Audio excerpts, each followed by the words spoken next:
Hey everybody, what's up and welcome back to today's video guys. And today guys, I'm going to go ahead and be showing you how to go ahead and integrate WooCommerce with Easyship.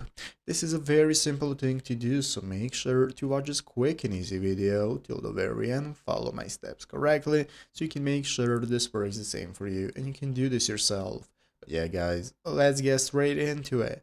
So the first thing we want to do is to go ahead and open up the official WooCommerce platform that you're using. So if you're using WordPress like me, just go to wordpress.com and open it up. And this is going to be the homepage you're greeted by. From here, you can get started accessing everything you need for your store. If your WooCommerce store is not already set up, you can do so by the plugin section right here by finding the WooCommerce plugin and installing it for your website. Once you've set up your store, now let's go and take a look at how to go and integrate it with Easyship. So what we're going to do is go ahead right here directly to the WooCommerce platform website. You're going to woocommerce.com, and from this homepage you're going to open up the extensions menu.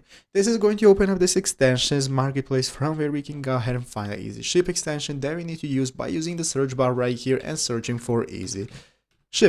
So as you can see, the first result you're going to go and be able to see right here is the Easyship extension that's going to enable you to simplify shipping with Easyship, the all-in-one shipping platform. So there we have it. All you need to do to install it is just click add to store right here in the upper right corner, and it's going to enable you to go and purchase the extension and add it to your store.